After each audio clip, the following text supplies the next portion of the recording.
ચાલો સીધા જ આજના આ રસપ્રદ વિષયમાં કૂદી પડીએ. બાળપણમાં સાંભળેલી પેલી એકદમ સાદી અને નિર્દોષ લાગતી કવિતાઓ વાસ્તવમાં અબજો ડોલરની એડટેક ઇન્ડસ્ટ્રીનો પાયો કેવી રીતે બની રહી છે, આજના આ વિશ્લેષણમાં આપણે આ જ સમજવાના છીએ. આ બધી રચનાઓ માત્ર ટાઈમપાસ કે મનોરંજન નથી, પરંતુ બાળકોના મગજને આકાર આપતું અને તેમને ભવિષ્યના ડિજિટલ લર્નિંગ માટે તૈયાર કરતું એક ખરેખર અદ્ભુત આર્કિટેક્ચર છે. એક મોટા હાથી ઘૂમને ચલા. આજના આપણા આ વિશ્લેષણની શરૂઆત આ અત્યંત જાણીતી અને માસૂમ લાગતી પંક્તિથી થાય છે. પણ સાચું કહું, આ માત્ર એક ગીત નથી, આ એક પ્રકારનો ટ્રોજન હોર્સ છે. વિચાર આવે કે આ કામ કેવી રીતે કરે છે? બહુ જ સિમ્પલ છે. તેમાં રહેલો સંગીતનો લય અને વારંવાર રિપીટ થતા શબ્દો બાળકના મગજના તાર્કિક ફિલ્ટરને આસાનીથી પાર કરી જાય છે. બાળકને એમ જ લાગે છે કે તે કોઈ મજાનું ગીત સાંભળી રહ્યું છે, પણ હકીકતમાં આ ગીતના માધ્યમથી તેના મગજમાં શિક્ષણ અને સમજણના બહુ જ જટિલ માળખાઓ ગોઠવાઈ રહ્યા છે. ફટાફટ આજના એજન્ડા પર નજર કરી લઈએ. 1. ડિજિટલ કવિતાઓની રચના. 2. કથાનો વિકાસ અને સમસ્યાનું નિરાકરણ. 3. સાંસ્કૃતિક રૂપકો અને શબ્દની રમત. 4. The edtech evolution. અને છેલ્લે 5. રમતોનું ભવિષ્ય. તો શરૂઆત કરીએ આપણા પહેલા વિભાગથી, ડિજિટલ કવિતાઓની રચના અથવા એનેટોમી. સ્ક્રીન પર દેખાતી એકદમ સરળ અને રંગબેરંગી પંક્તિઓ પાછળ જ્ઞાનાત્મક, ભાષાકીય અને સામાજિક માળખું બહુ જ સ્માર્ટલી છુપાયેલું છે. જ્યારે બાળકો આવા આકર્ષક રંગો અને આકારો જુએ છે, ત્યારે તે કોઈ નિષ્ક્રિય કે પેસિવ મનોરંજન નથી. દરેક દૃશ્ય અને દરેક શબ્દ પાછળ એક ચોક્કસ ગણતરી છે. પુનરાવર્તન અને દૃશ્યોના જોડાણથી બાળકોના મગજમાં ભાષાની સમજ બહુ ઝડપથી વિકસે છે. આધુનિક બાળગીતો ડિઝાઇન જ એવી રીતે થાય છે કે તે બાળકના ન્યુરલ પાથવેઝને એક્ટિવેટ કરે, જેથી તેઓ રમતા રમતા અઘરા કોન્સેપ્ટ પણ સહજતાથી શીખી જાય. આગળ વધીએ બીજા વિભાગ તરફ, એસ્કેલેશન અને પ્રોબ્લેમ સોલ્વિંગ. વાર્તામાં આપણે જોઈએ છીએ કે હાથીઓ એક પછી એક નવી અને વધુ મોટી મુશ્કેલીઓમાં ફસાતા જાય છે. પહેલા વરસાદમાં અટવાવું, પછી સાંકડા રસ્તા પર ફસાવું, સાયકલ નાની પડવી, શાકભાજીની લારી તોડવી અને છેલ્લે વાંદરાની જાળમાં ફસાઈ જવું. હવે ભણતરની દ્રષ્ટિએ જોઈએ તો આ બધું અતાર્કિક લાગે, પણ નાના બાળકોનું ધ્યાન પકડી રાખવા માટે આ એસ્કેલેશન બહુ જ જરૂરી છે. આ વધતો જતો તણાવ અને પ્રોબ્લેમ્સનો સિલસિલો બાળકમાં સ્પેશિયલ રીઝનિંગ એટલે કે અવકાશી તર્ક અને સમસ્યા કેવી રીતે ઉકેલવી તેના સીધા બીજ રોપે છે.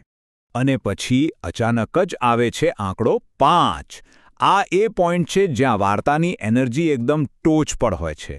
પણ અહીંયા 5નો જ આંકડો કેમ?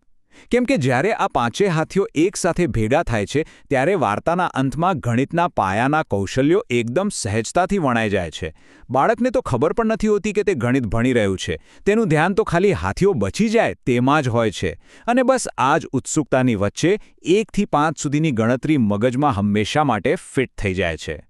જો આખી વાર્તાના શૈક્ષણિક પરિણામોનું બ્રેકડાઉન કરીએ તો 40% ફોકસ ગણિત એટલે કે ગણતરી પર છે અને 30% સમસ્યા ઉકેલવા જેવા જ્ઞાનાત્મક કૌશલ્યો પર. પણ બાકીના જે 30% છે તે સામાજિક કૌશલ્યો છે અને તે બહુ ઇન્ટરેસ્ટિંગ છે. વાર્તાનો અંત યાદ કરો, જ્યારે વાંદરો જાળ હટાવે છે અને બધા હાથીઓ મુક્ત થઈને સાથે મળીને નાચે છે. વિકાસ પામી રહેલા બાળકના મગજ માટે આ ટીમવર્ક અને સહાનુભૂતિનો એક જબરજસ્ત પાઠ છે. આ સીધો જ શીખવે છે કે મુશ્કેલી ગમે તેટલી મોટી હોય, જો ભેગા મળીને કામ કરીએ તો રસ્તો નીકળી જાય છે. હવે આવીએ ત્રીજા વિભાગ પર, સાંસ્કૃતિક રૂપકો અને શબ્દની રમત. હાથીઓની ગાણિતિક દુનિયામાંથી બહાર આવીને થોડું પરંપરાગત કવિતાઓ તરફ વળીએ. ઉપર પંખા ચલતા હૈ, આ તો સાંભળ્યું જશે. પહેલા અજય સૂતો છે અને ભૂખ લાગે છે. બીજી કડીમાં મુન્ની સૂતી છે અને વિજય મગફળી લાવે છે. આ ખરેખર એક અદ્ભુત પ્લગ એન્ડ પ્લે સિસ્ટમ છે. આ મોડ્યુલર ફોર્મેટ એટલા માટે ખાસ છે કારણ કે બાળકો આમાં પાત્રોના નામની જગ્યાએ પોતાનું કે પોતાના મિત્રોનું નામ સેટ કરી શકે છે. મતલબ કે ગીત ક્યારે પૂરું જ ન થાય. અને આ સક્રિય ભાગીદારીથી તેમની સ્મૃતિ અને ભાષા પરની પકડ બહુ મજબૂત બને છે. હાથીઓના લોજિકલ ક્રમ કરતાં આ કવિતાની સફર સાવ અલગ છે. પંખા નીચે સૂવું, દાણા વગરની મગફળી મળવી, મામાનું કોટા જવું અને ત્યાંથી ગાતો પોપટ લાવવો. સાચું કહો, આમાં કોઈ લોજિક છે ખરું? બિલકુલ નહીં. અને આજ તો લોકકથાઓની ખરી સુંદરતા છે. પરંપરાગત કવિતાઓ કડક લોજિકને બદલે સાંસ્કૃતિક પ્રતીકો અને સ્વપ્ન જેવી અતાર્કિક દુનિયા પર ચાલે છે, જે બાળકની કલ્પના શક્તિને એકદમ મુક્ત ઉડાન આપે છે. ચોથો વિભાગ, the edtech evolution.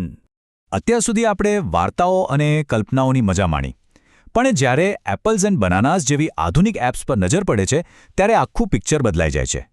Interactive puzzle, animated વાર્તાઓ, અંગ્રેજી અને ગણિતના પાઠ, અહીં સ્પષ્ટ જોઈ શકાય છે કે પેલું નિર્દોષ વાર્તાકથન હવે પાછળ રહી ગયું છે. તેની જગ્યાએ પ્રોડક્ટના ફીચર્સ અને એપ ડાઉનલોડ કરાવવાના સ્પષ્ટ કોલ ટુ એક્શને લઈ લીધી છે. આ એક સંપૂર્ણ કોમર્શિયલ માળખું બની ગયું છે. તો આ મોટા બદલાવ પાછળનું કારણ શું? જવાબ છે ગેમિફિકેશન, એટલે કે ભણતરની અંદર ગેમની ડિઝાઇનનો ઉપયોગ કરવો. આ કોઈ નાનો ફેરફાર નથી, આ એક બહુ મોટો મનોવૈજ્ઞાનિક શિફ્ટ છે.